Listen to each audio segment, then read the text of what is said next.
Professor Venu Yadav గారు మాతో పాటు ఉన్నారు.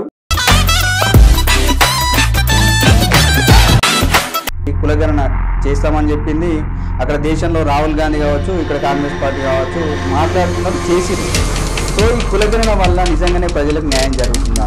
అన్ని రాజకీయ పార్టీలకు సామాజిక న్యాయం అనే ఎజెండాని వేరే అంశాలు లేవు. వాస్తవంగా చాలా దేశానికి స్వతంత్రం వచ్చినప్పటి నుంచి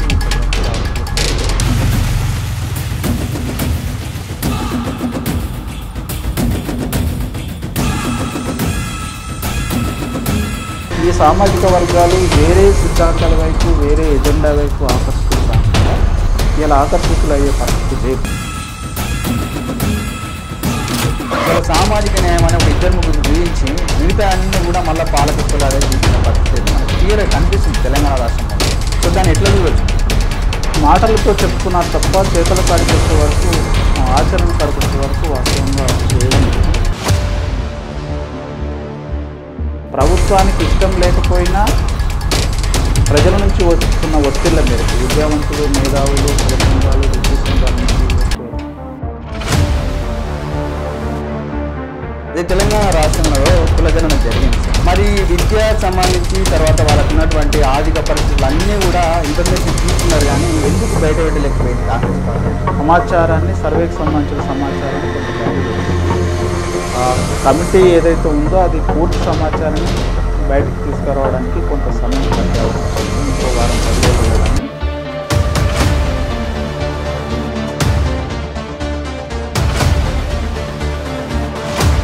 స్థానిక సంస్థల ముఖ్యంగా కాంగ్రెస్ పార్టీ 42% రిజర్వేషన్లు ఇస్తాము బీసీలకు అని చెప్పి ఒక వాగ్దానం జరిగింది. కానీ మనకు అంటే జనరల్గా ఇప్పుడు జరుగుతున్నటువంటి పరిణామాలను మనం గమనిస్తే ఇవాళ రిజర్వేషన్ ఇంప్లిమెంట్ చేసే పరిస్థితి లేదు. సో ఈ రిజర్వేషన్ ఇంప్లిమెంట్ చేయకపోతే బీసీలకు ఎట్లా నష్టం జరగాలి? స్థానిక ప్రభుత్వాలు పెద్ద సంఖ్యలో సమాజంలో ఉన్న ఎక్కువ మందికి అవకాశం.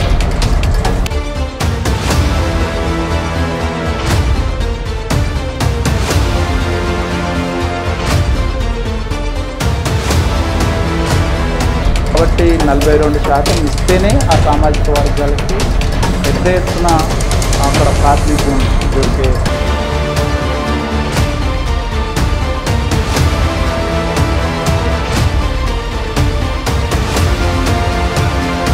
మేమే అన్ని తెలుసుకోవడానికి ప్రయత్నాలు మేమే అది మాత్రం కూడా ఆమోదం కాదు. అలాంటి కులాలను సామాజిక బహిష్కరణ చేయడానికి కూడా మీ తరఫున సిద్ధం కావచ్చు.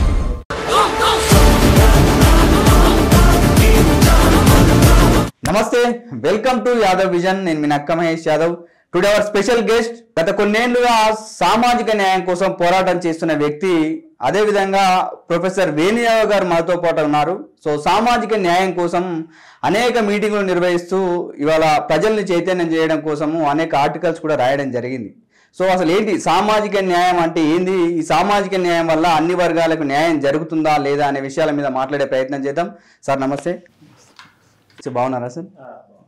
అంటే ముఖ్యంగా తెలంగాణ రాష్ట్రాన్ని కనుక తీసుకుంటే ఇవాళ కొంత బీసీ ఉద్యమము, అన్ని ఉద్యమాలు అయిపోయినాయి, బీసీ ఉద్యమం ఒకటే మిగిలి ఉందనేసి ఒక చర్చ అయితే నడుస్తుంది సార్. సో బీసీ ఉద్యమం అంటే ఏంటంటే ఒక సామాజిక న్యాయమే. జనరల్గా ఎవరైతే దోపిడీకి గురవుతున్నారో వాళ్ళకి న్యాయం జరగాలనేది ప్రధాన ఉద్దేశం. అసలు దానిలో భాగంగా కాంగ్రెస్ పార్టీ కూడా ఇలా ఒక అడుగు ముందుకేసి కులగణన చేస్తామని చెప్పింది. అక్కడ దేశంలో రాహుల్ గాంధీ కావచ్చు, ఇక్కడ కాంగ్రెస్ పార్టీ కావచ్చు మాట్లాడుతున్నారు, చేసిరు. సో ఈ కులగణన వల్ల నిజంగానే ప్రజలకు న్యాయం జరుగుతుందా?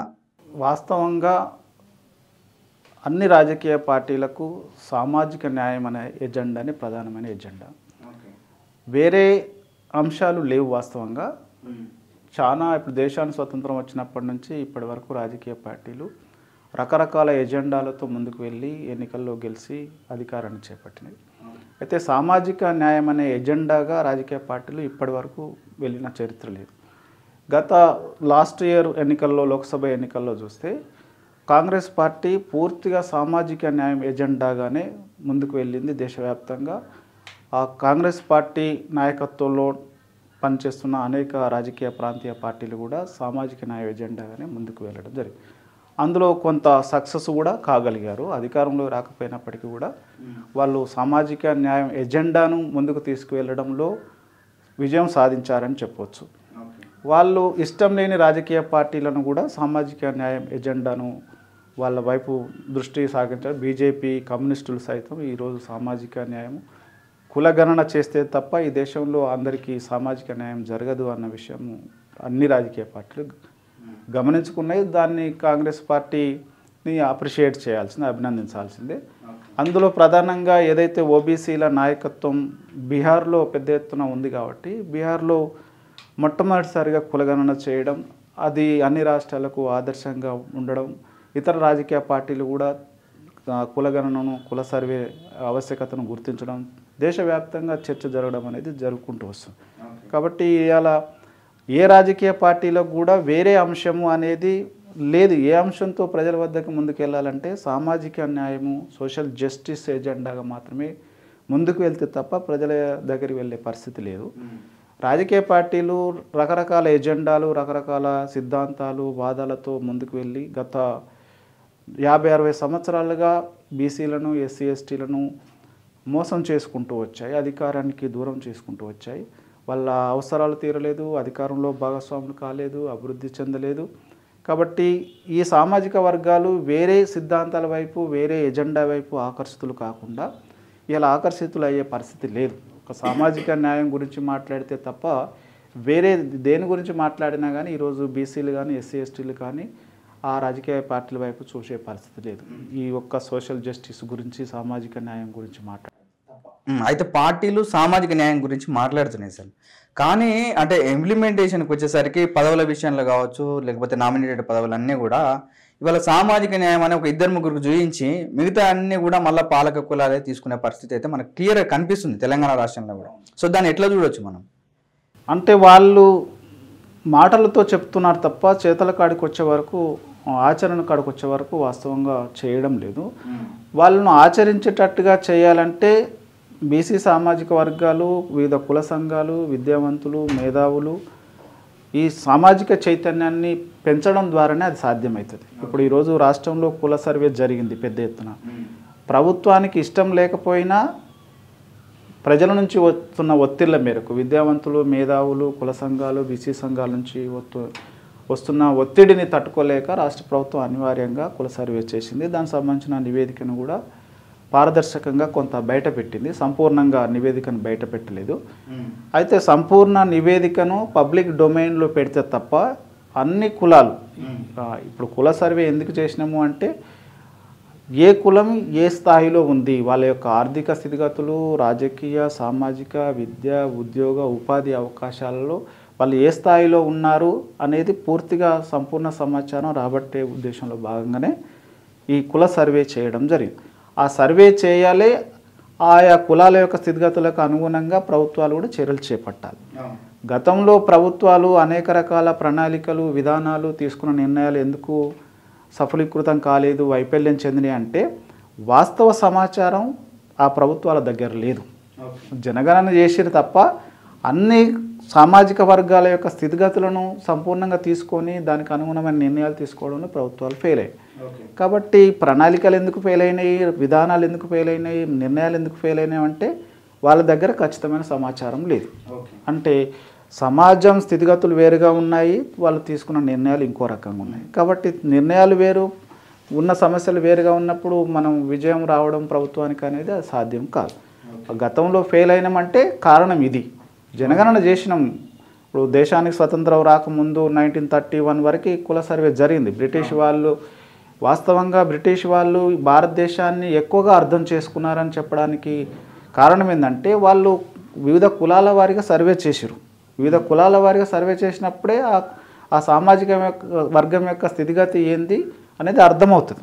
బ్రిటిష్ వాళ్ళు అర్థం చేసుకున్నారు, దానికి అనుగుణంగా నిర్ణయాలు తీసుకున్నారు, వాళ్ళు కొంత విజయం సాధించగలిగారు. మనకి ఎప్పుడైతే స్వతంత్రం వచ్చిన తర్వాత 1951లో పాపులేషన్ సెన్సస్ జరిగింది, కానీ అందులో కుల గణన జరగలేదు. దానివల్ల ప్రభుత్వం తీసుకున్న ప్రతి నిర్ణయం దరిదాపుగా మనం వైఫల్యంగానే చూడవలసి ఉంటుంది. వైఫల్యం ఎందుకు చెందినవంటే సమస్య ఎక్కడ ఉందో దానికి అనుగుణంగా నిర్ణయం తీసుకోవాలి. ఇది జరిగింది నేను అనుకుంటున్నాను. అదే తెలంగాణ రాష్ట్రంలో కులగణన జరిగింది సరే, కానీ లెక్కలు బయట పెడితేనేమో ఇవాళ అది అన్ని తప్పుల తడక అని చెప్పి చాలామంది బీసీ మేధావులు కూడా మాట్లాడడం జరిగింది. మరి విద్యకు సంబంధించి తర్వాత వాళ్ళకు ఉన్నటువంటి ఆర్థిక పరిస్థితులు అన్నీ కూడా ఇన్ఫర్మేషన్ తీసుకున్నారు, కానీ ఎందుకు బయట పెట్టలేకపోయింది కాంగ్రెస్ పార్టీ అంటే ఏం చెప్తారు? అంటే ఇప్పుడు పారదర్శకంగా కొంత సమాచారాన్ని, సర్వేకి సంబంధించిన సమాచారాన్ని కొంత బయట పెట్టింది. కమిటీ ఏదైతే ఉందో అది పూర్తి సమాచారాన్ని బయటికి తీసుకురావడానికి కొంత సమయం పట్టే అవకాశం ఉంది. ఇంకో వారం 10 రోజులలో కానీ పూర్తి సర్వేకి సంబంధించిన సమాచారం ప్రభుత్వం ప్రకటించే పరిస్థితి లేదు. అయితే ఇక్కడ ఒక డిమాండ్ ఏంటంటే, కాంగ్రెస్ పార్టీ ఎన్నికలలో 42% స్థానిక ప్రభుత్వాల్లో బీసీలకు రిజర్వేషన్ ఇస్తాము అనే ఒక మేనిఫెస్టోలో ప్రకటించింది. కాబట్టి ఆ 42% రిజర్వేషన్లు ఇచ్చిన తర్వాతనే ఎన్నికలకు వెళ్తేనే బాగుంటుంది. లేదంటే ఓబీసీ సామాజిక వర్గాల నుంచి పెద్ద ఎత్తున వ్యతిరేకత వచ్చే అవకాశం ఉంది. ఎందుకంటే సామాజిక న్యాయం గురించి మాట్లాడుతుంది కాంగ్రెస్ పార్టీ, కానీ ఆ దిశగా చర్యలు చేపట్టడం లేదు. ఏదో నామినల్గా చేపట్టడం కోసం సర్వే చేయలేదు. సర్వే ఎట్లా ఉందో దాని ప్రకారం చర్యలు చేపట్టవలసింది. కోట్ల రూపాయలు ఖర్చు పెట్టి పెద్ద ఎత్తున ఈ రాష్ట్రంలో కోట్ల ప్రజల నుంచి సమాచారం మనం తీసుకుంటున్నప్పుడు దానికి అనుగుణమైన నిర్ణయాలు ఖచ్చితంగా తీసుకుంటేనే సర్వేకు ఒక అర్థం అనేది ఉంటుంది. సర్వే చేసి సర్వే నివేదికలను దగ్గర పెట్టుకొని గతంలో కూడా బీఆర్ఎస్ ప్రభుత్వం కేసీఆర్ గారు సమగ్ర కుటుంబ సర్వే చేసిండు. తనకు సంబంధించిన నివేదికను అందరినీ, అంటే కోట్లాది ప్రజల యొక్క సమాచారాన్ని తీసి దగ్గర పెట్టుకున్నాడు. ఏమీ చర్యలు చేపట్టలేదు. ఇప్పుడు ఉన్న కాంగ్రెస్ ప్రభుత్వం కూడా అలానే చేస్తే ప్రయోజనం, సర్వే చేసిన ప్రయోజనం అంటే వీళ్ళు సర్వేలు చేసి ఎందుకు డేటా ప్రకటిస్తలేరు సార్? అంటే ఒకవేళ ప్రకటిస్తే ఏం జరగబోతుంది? సర్వే చేయడం వల్ల ఏం జరుగుతుందంటే, ప్రజలకి ఈ సమాజంలో మేము ఎంత శాతం ఉన్నాము, మా యొక్క సంఖ్య ఎంత, మా ఆర్థిక స్థితిగతులు ఏంది, మా విద్యా ఉపాధి అవకాశాలు ఏంది, కంప్లీట్గా వాళ్ళకి సంబంధించిన సమాచారం వాళ్ళకు వచ్చినప్పుడు ఈ ప్రభుత్వాలలో లేకపోతే ఈ అధికారంలో ఈ అభివృద్ధిలో మా యొక్క భాగస్వామ్యం ఏంది అనడానికి వాళ్ళు ప్రశ్నించడానికి అవకాశం ఉంటుంది. అంటే మా జనాభా ఇంత ఉంది, మా స్థితిగతులు ఈ రకంగా ఉన్నాయి, మా స్థితిగతులకు అనుగుణంగా ప్రభుత్వం నుంచి మా వాటా మాకు రావాలన్న వాదన ప్రజల నుంచి, ఆ కులాల నుంచి, ఆ వర్గాల నుంచి వచ్చే అవకాశం ఉంటుంది. కాబట్టి ప్రభుత్వం పారదర్శకంగా సర్వే నిర్వహించవలసిందే, దానికి అనుగుణంగా నిర్ణయాలు తీసుకోవాల్సిందే. అది ప్రజల డిమాండ్, ప్రజల యొక్క ఆకాంక్ష కూడా. అది ప్రజల యొక్క ఆకాంక్షను నెరవేర్చవలసిన బాధ్యత ప్రభుత్వం మీద ఉంటుంది. ప్రజల ఆకాంక్షకు విరుద్ధంగా ప్రభుత్వాలు వెళ్ళినప్పుడు ఏమవుతాయి, దాని ఫలితాలను ప్రభుత్వాలు అనుభవించవలసిందే. గతంలో బీఆర్ఎస్ ప్రభుత్వం, కేసీఆర్ ప్రభుత్వం ఏం చేసింది, సమగ్ర కుటుంబ సర్వే చేసింది, కానీ సమాచారాన్ని ప్రజలకు ఇవ్వలేదు. కోట్లాది రూపాయల ప్రజలకు ధనాన్ని ఖర్చు పెట్టి తిరిగి ప్రజలకే సమాచారం తెలియదు.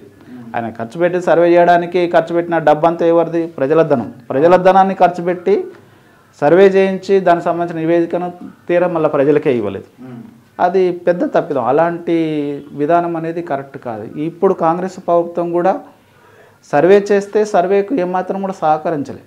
గతంలో మాజీ ముఖ్యమంత్రి అయి ఉండి, ఒక సర్వే చేసిన వ్యక్తిగా ఉండి, ప్రస్తుత ప్రతిపక్ష నాయకుడిగా ఉండి, ఒక ప్రభుత్వం సర్వే చేస్తున్నప్పుడు, ఒక పటిష్టమైన సర్వే నిర్వహిస్తున్నప్పుడు, కోట్లాది మంది ప్రజలు సర్వేకు సహకరిస్తున్నప్పుడు ఆయన కూడా సహకరించాలి. ఆయన కూడా తనకు సంబంధించిన పూర్తి సమాచారాన్ని ప్రభుత్వం అడిగినప్పుడు ఇవ్వాలి. ఎందుకు ఇవ్వకూడదు? నువ్వు అడిగినప్పుడు అందరు కోట్ల ప్రజలు ఇచ్చిరు కదా, కోట్లాది ప్రజల సమాచారాన్ని నువ్వు సేకరించినావు కదా, మరి నువ్వు అడిగినప్పుడు నువ్వెందుకు ఇవ్వకూడదు? అంటే ఇట్లాంటి నాయకత్వం, ఇలాంటి ఆలోచన విధానం అనేది సరైనది కాదు. ఖచ్చితంగా ప్రభుత్వాలకు సహకరించవలసిందే. తనకు సంబంధించిన సమాచారం ప్రభుత్వం అడిగినప్పుడు ఇవ్వాల్సిందే. ఎవరు ఇవ్వడానికి భయపడతారు? అక్రమార్కులు మాత్రమే భయపడతారు సమాచారాన్ని ఇవ్వడానికి. అనైతికంగా ఉండేవాళ్ళు, చట్టవిరుద్ధంగా ఉండేవాళ్ళు మాత్రమే సర్వేకు సంబంధించిన సమాచారాన్ని ఇవ్వడానికి నిరాకరిస్తారు, భయపడతారు. నిజాయితీగా ఉండేవాళ్ళు, పారదర్శకంగా జీవించే వాళ్ళు, సమాజంలో జీవించే వాళ్ళు ఖచ్చితంగా వాళ్ళు సర్వేకు సహకరించవలసిందే. అది రాష్ట్ర ప్రభుత్వం ఖచ్చితంగా సర్వేకి సంబంధించిన పూర్తి సమాచారాన్ని ప్రజల ముందు పెట్టవలసిందే.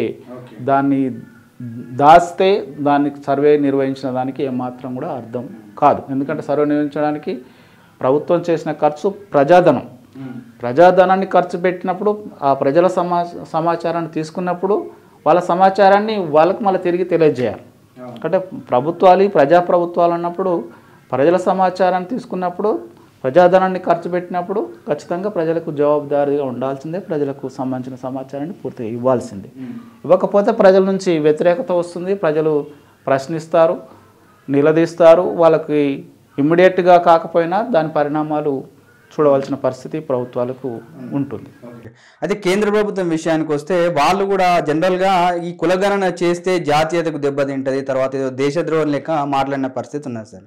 కానీ ఇప్పుడు ఈ కులగణన చేయాలని చెప్పేసి దేశవ్యాప్తంగా డిమాండ్ రావడం వల్ల ఇవాళ బీజేపీ కూడా ఒక అడుగు ముందుకేసి మేము కూడా జనగణనలో కులగణన చేస్తామని ప్రకటించింది. సో వాళ్ళు పారదర్శకంగా చేసే అవకాశం ఉంది. జనరల్గా బీజేపీ అంతా కూడా జనరల్ కార్పొరేట్ స్టైల్లో వెళ్తుందనేసి ఒక ప్రచారం అయితే నడుస్తుంటుంది. జనరల్గా వాళ్ళు ఈ పేదలకు కానీ తర్వాత కులగణనని సక్రమంగా చేసి అంటే ఒక సామాజిక న్యాయం చేసే అవకాశం కనిపిస్తుందా? అంటే కులగణన చేయడం వల్ల జాతి సమైక్యత తింటుంది, సమగ్రత దెబ్బతింటుంది, దేశానికి ముప్పు వాటిల్లుతుంది అనేది బీజేపీ కాదు, కాంగ్రెస్లో పార్టీ కూడా గతంలో ఈ వాదన చేసింది కూడా. అంటే కులగణన గతంలో కాంగ్రెస్ పార్టీ కూడా వ్యతిరేకించింది. ఇప్పుడు ఈ మధ్య కాలంలో కాంగ్రెస్ పార్టీ కులగణనకు అనుకూలంగా తన యొక్క విధానాన్ని మార్చుకున్నది.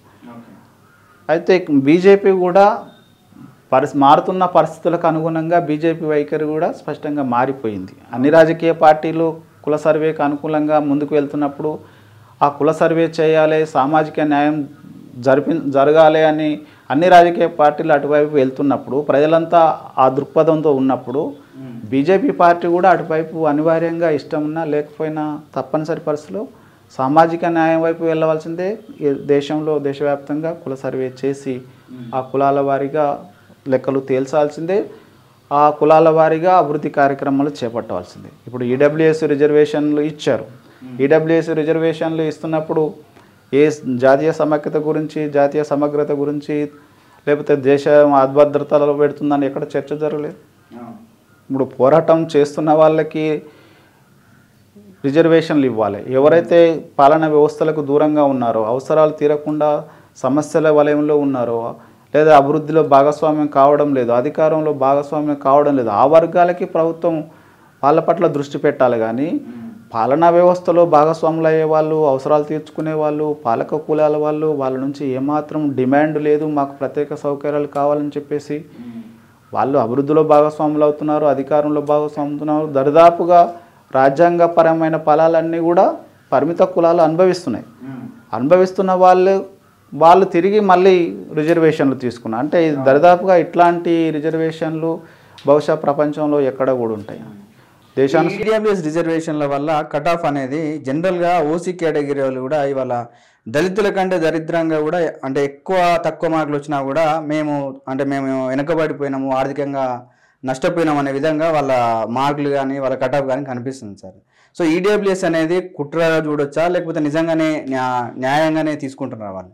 ఇప్పుడు ఈడబ్ల్యూఎస్ పేరిట పరిమిత కులాలకి, పాలక కులాలకి వాళ్ళు ఎంత శాతం ఉన్నారో తెలియకుండానే, ఎలాంటి నివేదికలు లేకుండానే 10% రిజర్వేషన్లను తీసేసుకున్నారు. వాళ్ళు తీసుకుంటున్నప్పుడు వాస్తవంగా ఈ దేశంలో కానీ ఈ రాష్ట్రంలో కానీ ఆ కులాలు ఎంత ఉన్నది, ఎంత శాతం ఉన్నది, ఉన్న శాతంలో వాళ్ళు ఎంత శాతం పేదరికంలో ఉన్నారు అని చెప్పేసి ఎలాంటి నివేదికలు కానీ, అధ్యయనాలు కానీ, శాస్త్రీయ పరిశీలన కానీ, పరిశోధన కానీ, కమిటీలు కానీ ఏమీ వేయలేదు.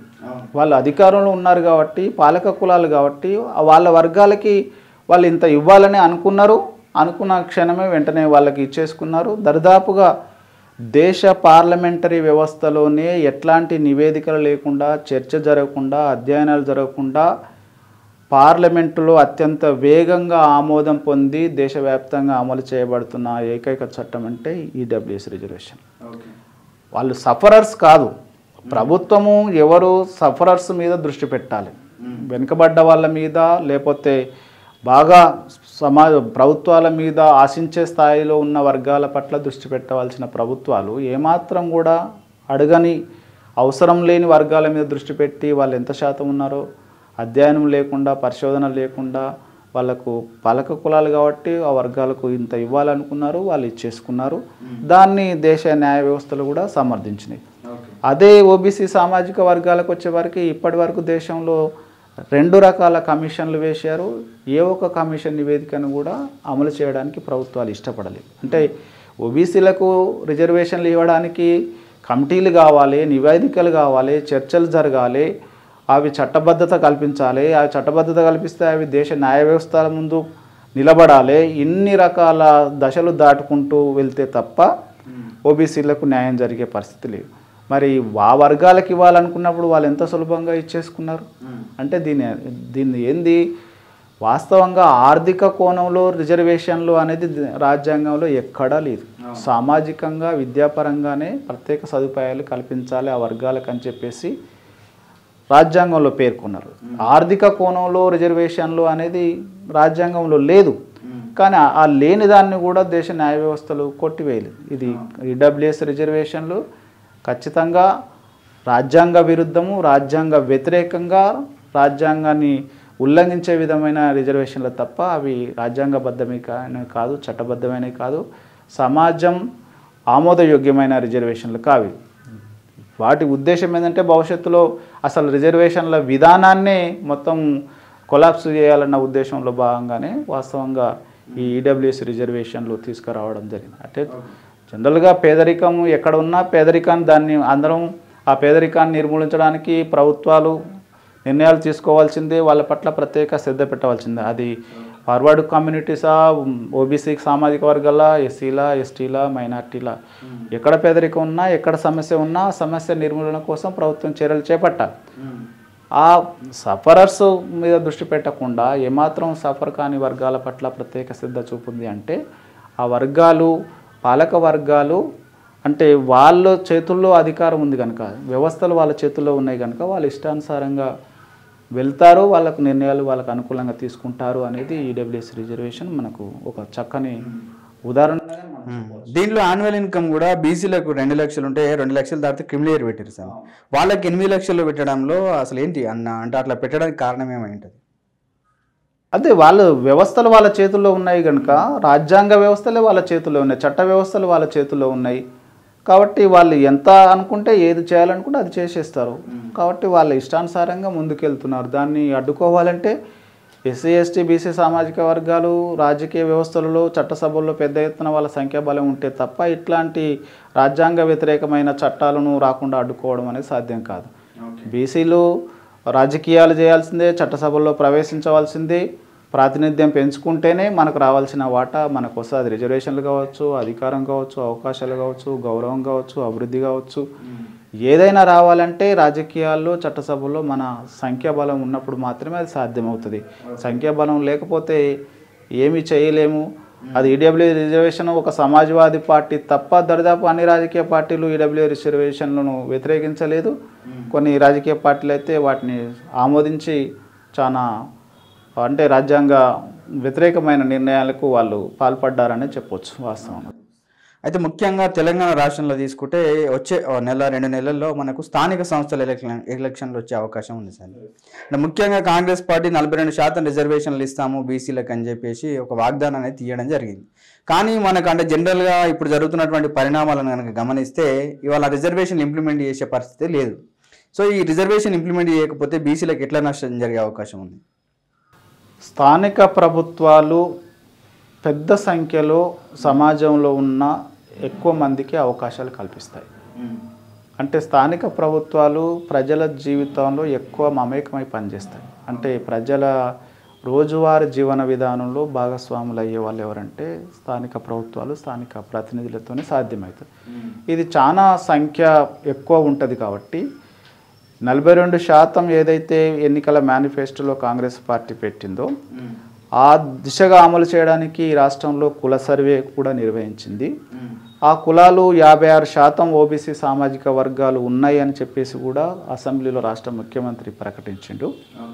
ఎంత పర్సెంటేజ్ ఉంది అనేది సర్వేలో స్పష్టం అయిపోయింది. ఇక తరువాయి మిగిలింది ఏంటంటే 42% రిజర్వేషన్లు ఇచ్చి ఎన్నికలు వెళ్ళడం అనేది అది ఖచ్చితంగా వెళ్ళి తీరాల్సిందే. ఎందుకంటే పార్టీగా రాజకీయ పార్టీగా మేనిఫెస్టోలో హామీ ఇచ్చింది. కాంగ్రెస్ పార్టీ జాతీయ నాయకుడు రాహుల్ గాంధీ గారు ప్రతి వేదికలో దరిదాపుగా సోషల్ జస్టిస్ గురించి, సామాజిక న్యాయం గురించి, రాజ్యాంగవాదం గురించి, కుల సర్వే గురించి మాత్రమే మాట్లాడుతున్నాడు. ఆయన వేరేది ఎక్కడా కూడా మాట్లాడండి. సామాజిక న్యాయం అనేది ప్రధాన ఎజెండాగా గత 2-3 ఇయర్స్ నుంచి రాహుల్ గాంధీ ఉపన్యాసాల్లో మనకి బాగా కనిపిస్తుంది. ఆ వర్గాలతోనే ఎక్కువగా పనిచేస్తున్నాడు. ఆయన ఆదేశాల మేరకే ఈ రాష్ట్ర ప్రభుత్వం కూడా కొన్ని సామాజిక కోణంలో కొన్ని అడుగులు వేసే ప్రయత్నం జరుగుతోంది, ఇష్టం ఉన్నా ఇష్టం లేకపోయినా. కాబట్టి 42% ఇస్తేనే ఆ సామాజిక వర్గాలకి పెద్ద ఎత్తున అక్కడ ప్రాతినిధ్యం దొరికే అవకాశం ఉంది. సర్పంచులు కానీ, ఎంపీటీసీలు కానీ, జెడ్పీటీసీలు కానీ, మున్సిపల్ కౌన్సిలర్లు కానీ, కార్పొరేటర్ జెడ్పీ చైర్మన్లు కానీ కొన్ని వందల వేల మంది ప్రాతినిధ్యం దొరికే అవకాశం ఉంది. 42% ఇవ్వకపోతే వేలాది మంది ఓబీసీ సామాజిక వర్గాల వాళ్ళు స్థానిక ప్రభుత్వాల్లో ప్రాతినిధ్యం లభించే అవకాశాన్ని కోల్పోతారు. స్థానిక ప్రభుత్వాల్లో పనిచేసిన నాయకత్వం తర్వాత ఎమ్మెల్యేలుగా, ఎంపీలుగా రాణించడానికి, సమాజంలో నాయకుడిగా రాణించడానికి, సమాజం ప్రజల సమస్యలు అర్థం చేసుకోవడానికి, మంచి నాయకుడిగా ఎదగడానికి అవకాశం ఉంటుంది స్థానిక ప్రభుత్వాల్లో ప్రాతినిధ్యం దొరికినప్పుడు. ఆ ప్రాతినిధ్యం దొరకకుండా చేస్తే మాత్రం ఇతర సామాజిక వర్గాలతో, ప్రధానంగా ఫార్వర్డ్ కులాలతో రాజకీయాలంటే పెద్ద ఎత్తున ఆర్థికంగా పెట్టుబడులతో కూడిన అంశం కాబట్టి ఈ వర్గాలు వాళ్ళతో పోటీ పడడానికి కష్టమవుతుంది. కాబట్టి తీవ్రంగా నష్టపోయే పరిస్థితి ఉంది. ఇంత నష్టాన్ని భరించడానికి ఓబీసీ సామాజిక వర్గాలు సిద్ధంగా లేవు. ఇప్పటికే చాలా తీవ్రమైన నష్టం జరిగింది. ఆ వర్గాలకి వాళ్ళు 56% ఉంటే 10%, 15% మాత్రమే ప్రాతినిధ్యం దొరుకుతుంది. అంటే మోర్ దెన్ 30% అవకాశాలు కోల్పోతున్నారు. అంటే కొన్ని కులాలు అయితే అసలు ఈవెన్ చట్టసభలు కాదు, స్థానిక ప్రభుత్వాలు కూడా ప్రాతినిధ్యం దొరికే పరిస్థితి కొన్ని కులాలకైతే. మరి ఇప్పటికీ మనకి 56 నుంచి దరిదాపు 2025 వరకు చూస్తే పరిమిత కులాలే పాలిస్తున్నాయి. 3-4 కులాల మధ్యనే అధికారం అంతా బదిలీ జరుగుతూ ఉంది. ఇది చాలా ప్రమాదం, ఇది మంచిది కాదు కూడా. పరిమిత కులాల పాలన వల్ల సమాజ అభివృద్ధి అనేది ఎప్పటికీ జరగదు. అన్ని కులాలు సమానంగా అధికారంలో భాగస్వాములు అయినప్పుడు మాత్రమే అది అభివృద్ధి అనేది సాధ్యమవుతుంది. 2-3 కులాలు అధికారంలో భాగస్వాములై 2-3 కులాలు అభివృద్ధి చెందినంత మాత్రం సమాజ అభివృద్ధిగా మనం భావించడానికి వీలే. ఇది ఈ పరిమిత కులాల పాలనను అడ్డుకోవాల్సిన అవసరం అయితే ఉంది. ఖచ్చితంగా అన్ని కులాలకి సమానంగా ప్రాతినిధ్యం జరగాలి, సామాజిక న్యాయం జరగాలి. అందుకు కాంగ్రెస్ పార్టీ కొంత అడుగులు వేస్తున్నట్టుగా కనిపిస్తూ ఉంది. ఇంకా అడుగులు వేయవలసిన అవసరం ఉంది. కాంగ్రెస్ పార్టీని చూసి మిగతా రాజకీయ పార్టీలు కూడా ఆ దిశగా ఖచ్చితంగా రావడానికి సిద్ధపడతాయి. ఎందుకంటే మెజారిటీ ప్రజలు ఓబీసీ సామాజిక వర్గాలు కాబట్టి, బహుజన సామాజిక వర్గాలు కాబట్టి వాళ్ళకి సమానమైన ప్రాతినిధ్యం కల్పించినప్పుడు ఖచ్చితంగా ఆ రాజకీయ పార్టీకి ఒక మంచి భవిష్యత్తు ఉండే అవకాశం ఉంది. మళ్ళీ అధికారంలోకి వచ్చే అవకాశం ఉంటుంది. వాళ్ళ ప్రాతినిధ్యాన్ని, వాళ్ళ సంఖ్యాబలాన్ని పరిగణలోకి తీసుకోకుండా మా ఆధిపత్యమే ఉండాలి, మేమే అన్ని కింది స్థాయి నుంచి పై స్థాయి వరకు మేమే ఉంటామంటే అది ఎంత మాత్రం కూడా ఆమోదయోగ్యం కాదు. అలాంటి కులాలను సామాజిక బహిష్కరణ చేయడానికి కూడా మిగతా కులాలు సిద్ధం కావాల్సిందే. ముఖ్యంగా ప్రజెంట్ సిచ్యువేషన్ గ్రామాల్లో కనుక తీసుకుంటే 2-3 కులాలు, ఆధిపత్య కులాలు ఇవాళ హైదరాబాద్కు వచ్చో లేకపోతే వాళ్ళ పిల్లల్ని అమెరికానో వేరే వేరే దేశాలకు పంపించి ఒక్కరిద్దరున్నా కూడా వాళ్ళే పరిపాలించడం జరుగుతుంది. అంటే మేజర్గా ఇక్కడ ఆర్థిక పరిస్థితులు అనేటివి దారితీస్తున్నాయి సార్. రెండో విషయం ఏంటంటే ఇక్కడ మాకు అధికారం దక్కట్లేదు, మేము ఎంత ఆర్థికంగా ఉన్నప్పటికీ కూడా ఓటు బ్యాంక్ మాది లేదన్నప్పుడు ఇవాళ కొత్తగా తెర మీదకి వీడీసీ కమిటీలు అన్నీ వచ్చినాయి. సో ఈ వీడీసీ కమిటీల వల్ల కూడా నష్టం జరిగే అవకాశం ఉందని చాలామంది మేధావులు చెప్పడం జరుగుతుంది. సో అసలు వీడీసీ కమిటీలు ఏంది, అసలు దీని ప్రాబల్యం అసలు అవసరమా ఊర్లలో? వాస్తవంగా విలేజ్ డెవలప్మెంట్ కౌన్సిల్ అంటే గ్రామ అభివృద్ధి కమిటీలు అని చెప్పేసి ప్రధానంగా నిజామాబాద్, కరీంనగర్, కొంత మెదక్ జిల్లాల్లో వీటి యొక్క ప్రాబల్యం బాగా కనిపిస్తూ ఉంటుంది. వీళ్ళ ఉద్దేశం ఏంటంటే కొంత ఆర్థికంగా బలంగా ఉన్న వ్యక్తులు, కులాలు గ్రామం మీద ఏదో అభివృద్ధి చేస్తున్నాము అని చెప్పేసి ఒక కమిటీలుగా ఏర్పడి అక్కడ ఉన్న చట్టబద్ధంగా ఏర్పడ్డ పంచాయతీరాజ్ వ్యవస్థను నిర్వీర్యం చేస్తున్నాయి. అసలు గ్రామ అభివృద్ధి కమిటీలతో ఊరికి ఎట్లాంటి అవసరం లేదు. గ్రామ పంచాయతీ ఉన్నది ఎందుకు? గ్రామాన్ని అభివృద్ధి చేయడానికి కోసమే గ్రామ పంచాయతీ వ్యవస్థను మనం ప్రవేశపెట్టుకున్నాం. చట్టబద్ధమైన వ్యవస్థను, ప్రజల చేత ఎన్నుకోబడ్డ ప్రతినిధులు ఉన్నారు, అంతకన్నా పెద్ద వ్యవస్థ ఏముంటుంది? వాళ్ళ గ్రామాభివృద్ధి కమిటీలు వాళ్ళకి ఏమైనా చట్టబద్ధత ఉందా, లేకపోతే గ్రామ ప్రజల చేత ఎన్నుకోబడి ఉన్నారా? వాళ్ళ ఆర్థికంగా ఉంటే ఉండొచ్చు, లేకపోతే ఇంకో రకమైన తెలివితేటలు ఉండొచ్చు. కానీ గ్రామం మీద పెత్తనం చెలాయిస్తాము, చట్టబద్ధంగా ఏర్పడ్డ వ్యవస్థలన్నీ నిర్వీర్యం చేస్తామంటే ఎట్లాంటి గ్రామాభివృద్ధి కమిటీలు గ్రామంలో అవసరం కూడా లేదు. గ్రామాన్ని అభివృద్ధి చేయడానికి కోసమే గ్రామ పంచాయతీ వ్యవస్థను, గ్రామ సభను ఏర్పాటు చేశారు అక్కడ. అది వాళ్ళు చూసుకుంటారు. దానికి సంబంధించిన వార్డు మెంబర్స్ ఉన్నారు, సర్పంచ్ ఉన్నాడు, ఉప సర్పంచ్ ఉంటాడు. మీరేమైనా సలహాలు సూచనలు ఇస్తారంటే వాళ్ళకి ఇవ్వండి. మీరేమైనా దాతలుగా ఏమైనా ఇస్తారంటే గ్రామ పంచాయతీకి డొనేట్ చేయండి. అంతేగాని మీరే కమిటీలు పెట్టుకొని మేమే చూసుకుంటాం, కార్యక్రమాలన్నీ మేమే చేస్తామంటే అది చట్ట వ్యతిరేకం కూడా. అట్లాంటివి ఎట్టి పరిస్థితుల్లో గ్రామాల్లో ఉండడానికి వీలు లేదు. ఇది ప్రధానంగా ఏంటంటే రిజర్వేషన్లు ఉన్న అమలు చేయబడ్డ గ్రామాల్లో ఇట్లాంటి ఆధిపత్యం, కొన్ని కులాలు వాళ్ళ పెత్తనం చేయకుండా మేమే పెత్తనం చేస్తాము, ఆయన సర్పంచ్ అయినా కానీ మేమే చూసుకుంటాం అన్న లెవెల్లో వాళ్ళు వివరిస్తున్నారు.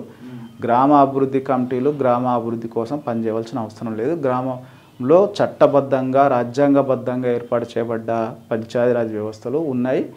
వాటికి వాళ్ళు ప్రజల చేత ఎన్నుకోబడ్డ ప్రజాప్రతినిధులు, వాళ్ళని అందరం గౌరవించవలసిందే. వాళ్ళ నిర్ణయాల మేరకే గ్రామ ప్రజలందరూ ముందుకెళ్లాల్సిందే. అంటే దీంతో పాటు వీడీసీల పేరు మీద దాడులు కూడా చేస్తున్నారు, ఒక అడుగు ముందుకేసి. సో దాడులు చేయడం అనేది చట్టబద్ధంగా, చట్ట వ్యతిరేకం కదా. దాన్ని ఎందుకు పోలీసులు కానీ వీడీసీల పేరిట గ్రామ బహిష్కరణ చేస్తున్నారు కొంతమందిని, లేదంటే వారు కొన్ని ఫైన్లు విధిస్తున్నారు. వాళ్ళకి ఎట్లాంటి అధికారం లేదు. గ్రామ కమిటీలు, గ్రామ అభివృద్ధి కమిటీలు అనేది గ్రామంలో ఉండడానికి వీలు లేదు. అట్లా ఎవరైనా పని చేస్తున్నారంటే వాళ్ళ పట్ల చట్టపరమైన కఠినంగా వ్యవహరించాల్సిందే. వాళ్ళు ప్రభుత్వం దృష్టికి తీసుకెళ్ళాలి. గ్రామ కమిటీ చైర్మన్ని నేను, గ్రామ కమిటీ సభ్యుని నేను అని చెప్పేసి ఎక్కడైనా ఎవరైనా మాట్లాడితే వాళ్ళ పట్ల కఠినంగా వ్యవహరించండి. వాళ్ళ పట్ల ఉన్నతాధికారులకి సమాచారం ఇచ్చేసి వాళ్ళ మాటలు వినవలసిన అవసరం లేదు. వాడెవడో గ్రామ కమిటీ మెంబర్నని, చైర్మన్ అని చెప్పేసి వచ్చేసి మిమ్మల్ని ప్రశ్నించడం కానీ, మీ పట్ల ఫైన్లు వేయడం కానీ, మీ పట్ల ఇంకేమైనా చర్యలు తీసుకునే అధికారం వాడికి ఎవడికి లేదు. అట్లాంటి వాడు ఎవడు కూడా గ్రామంలో చలామణి కావడానికి లేదు. గ్రామ పంచాయతీ వ్యవస్థ ఉంది, సర్పంచ్ ఉంటాడు, ఉప సర్పంచ్ ఉంటాడు, వార్డు మెంబర్లు ఉన్నారు. గ్రామ బాగోగులు కానీ, గ్రామ అభివృద్ధి కానీ, గ్రామానికి సంబంధించిన ఎట్లాంటి నిర్ణయం అయినా తీసుకునే అధికారం చట్టబద్ధంగా, రాజ్యాంగబద్ధంగా గ్రామ పంచాయతీ వ్యవస్థకు మాత్రమే ఉంది. వాళ్ళు ఏమైనా ఉంటే సహాయ సహకారాలు వ్యవస్థలకు దూరంగా ఉండి, బయట ఉండి, వాళ్ళ ఆలోచనలు కానీ, వాళ్ళ ఆర్థిక సహకారం కానీ గ్రామ పంచాయతీకి సహకరించవచ్చు, ఒక అడ్వైజర్గా, ఒక డోనర్గా. అంతే మాత్రం కానీ నిర్ణయాలు తీసుకుంటాము, ఫైన్లు వేస్తాము, బహిష్కరిస్తాము అంటే అది ఎట్టి పరిస్థితిలో కుదరదు. అట్లాంటి వాళ్ళ పట్ల మిగతా వాళ్ళందరూ చాలా కఠినంగా వ్యవహరించేసి గ్రామాభివృద్ధి కమిటీతో పని లేదని స్పష్టంగా చెప్పాల్సింది. ఓకే. జనరల్గా యువత ఇవాళ కేవలం ఉద్యోగాల కోసమే ఎక్కువ ఎదురు చూస్తున్న పరిస్థితి. నోటిఫికేషన్ రాక కూడా చాలామంది ఇబ్బంది పడుతున్నారు సార్. వ్యాపారం చేయాలంటే కొంత పైసలతో కూడుకున్న పని కాబట్టి దాన్ని చేసేవాళ్ళు చేస్తున్నారు. కొంతమంది మళ్ళీ నిరుద్యోగంతో ఏదో ఒక పని చేసుకొని బతుకుతున్నారు. వాళ్ళు రాజకీయాలు చేయాలంటే ఒక ఎమ్మెల్యే స్థాయిలో, ఒక జడ్పీటీ స్థాయిలో ఇవాళ అంతా రాజకీయం అనేది ఆర్థిక వనరులతో కూడుకున్న పని కాబట్టి వాళ్ళు చేయలేకపోతున్నారు. అంటే రాజకీయంగా ఆసక్తి ఉన్నప్పటికీ కూడా. కానీ సర్పంచులు సాధించుకునే క్రమంలో కొంత ప్రయత్నం చేస్తే కనుక యువతలకు కూడా, అంటే యువకులు కూడా కొన్ని సర్పంచులు గెలుచుకునే అవకాశం ఉంది. సో వాళ్ళకు అంటే వాళ్ళు ఏం చేస్తే ఎక్కువ సర్పంచులు గెలిచే అవకాశం ఉంది? వాస్తవంగా పేదరికం ఎక్కడ ఉంది, నిరుద్యోగం ఎక్కడ ఉందంటే బీసీలలో, ఎస్సీ ఎస్టీలలో పేదరికం ఉంది, నిరుద్యోగం ఉంది. వీళ్ళు రాజకీయాల్లోకి రావడానికి వెనుకడుగు వేస్తున్నారు. రాజకీయాలు మావి కావు, ఆర్థికంగా శక్తివంతులవి, మేము చేయలేము, అనైతిక వ్యక్తులవి అని వీళ్ళు వాళ్ళకు వదిలేస్తున్నారు. అది సరైన ఆలోచన కాదు. రాజకీయాలు సమాజానికి సంబంధించిన నిర్ణయాలు తీసుకునే వ్యవస్థలవి. ఆ నిర్ణయాలు తీసుకునే వ్యవస్థల స్థానంలో మీరు ఉండాల్సిందే.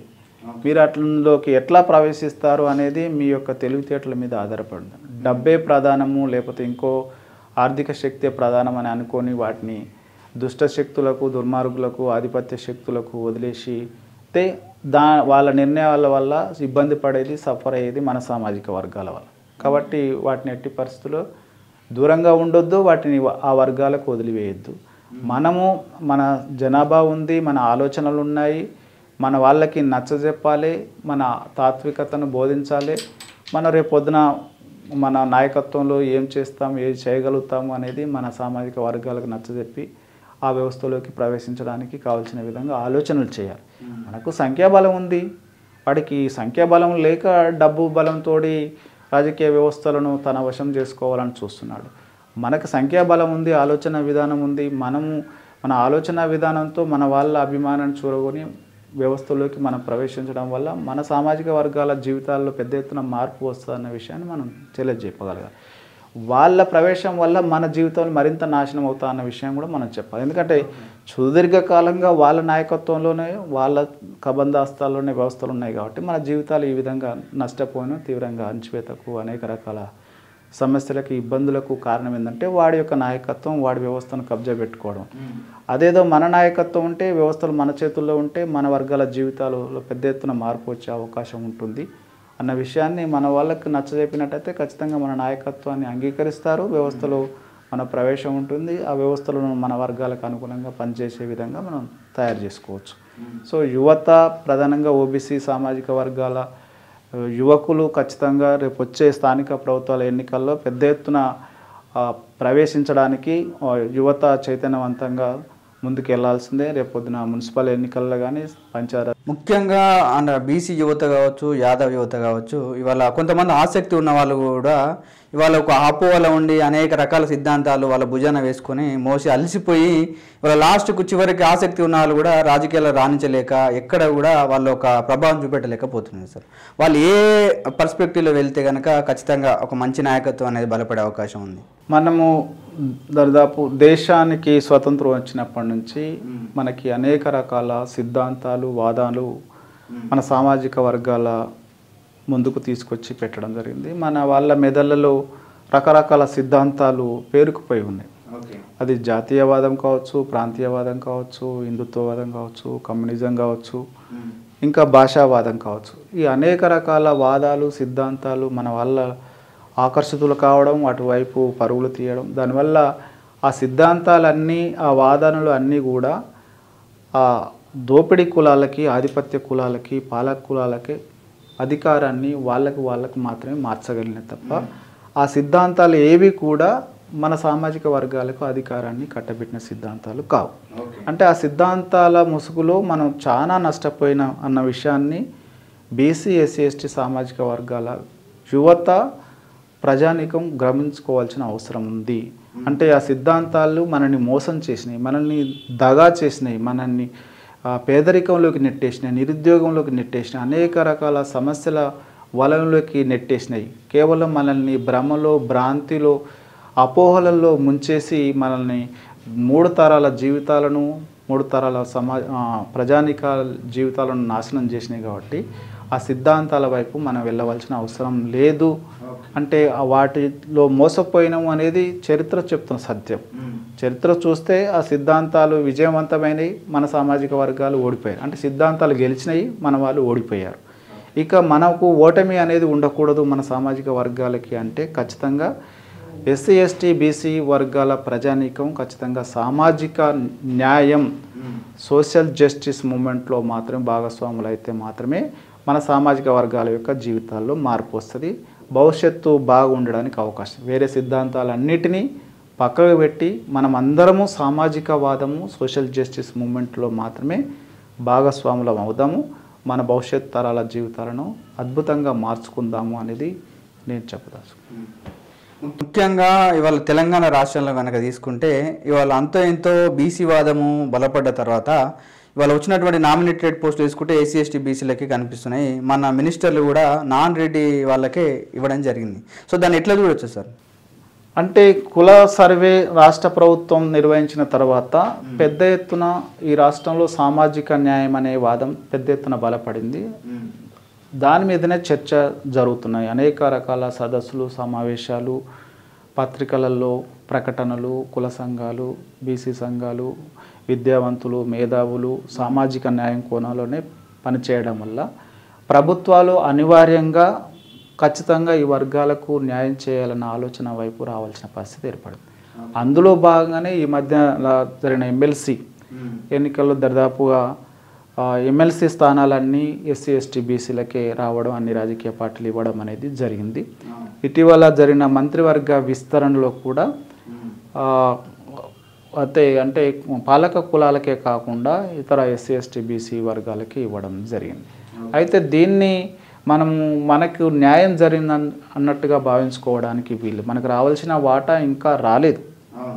మనకి మంత్రిమండలిలో 18 మంది మంత్రులు ఉంటే కుల సర్వే ప్రకారం మనకి 9 మంది మంత్రులు ఉండాల్సిందే. తెలంగాణ రాష్ట్ర ప్రభుత్వం మంత్రిమండలిలో మనకి అంటే ఓబీసీలు బీసీ మంత్రులు 9 మంది మంత్రులు ఉండవలసిందే. అంటే ఇప్పుడు 3 మాత్రమే ఉన్నారు. రిమైనింగ్ 3 మంత్రి పదవులు బీసీలకు ఇచ్చినప్పటికీ కూడా ఇంకా 3 తక్కువనే ఉంటాయని చేస్తుంది. నష్టం అంటే మన జనాభా ప్రకారము మన వాటా మనకు వచ్చేంత వరకు ఖచ్చితంగా పోరాటం చేయాల్సిందే. పోరాటాల ద్వారానే ఏదైనా సాధ్యమవుతుంది అనేది మనకు చరిత్ర చెప్తున్న సత్యం. చరిత్రలో అన్నీ సాధించుకోగలిగారంటే వాళ్ళు పోరాటం చేయడం వలన సాధించుకోగలరు. మనం కూడా పోరాటం చేయాల్సిందే, సాధించుకోవాల్సిందే. చూశారు కదా, సామాజిక న్యాయం ఎజెండా మీదనే బీసీలకు న్యాయం జరుగుతుందని సార్ గారు చెప్పడం జరిగింది. సో సార్తో మరిన్ని విషయాలు తర్వాత ఎపిసోడ్లో మాట్లాడే ప్రయత్నం చేద్దాం. కాబట్టి చూస్తూనే ఉండండి యాదవ్ విజన్ ఛానల్. మా యొక్క ఛానల్ని లైక్ చేయండి, షేర్ చేయండి, సబ్స్క్రైబ్ చేయండి. ధన్యవాదాలు.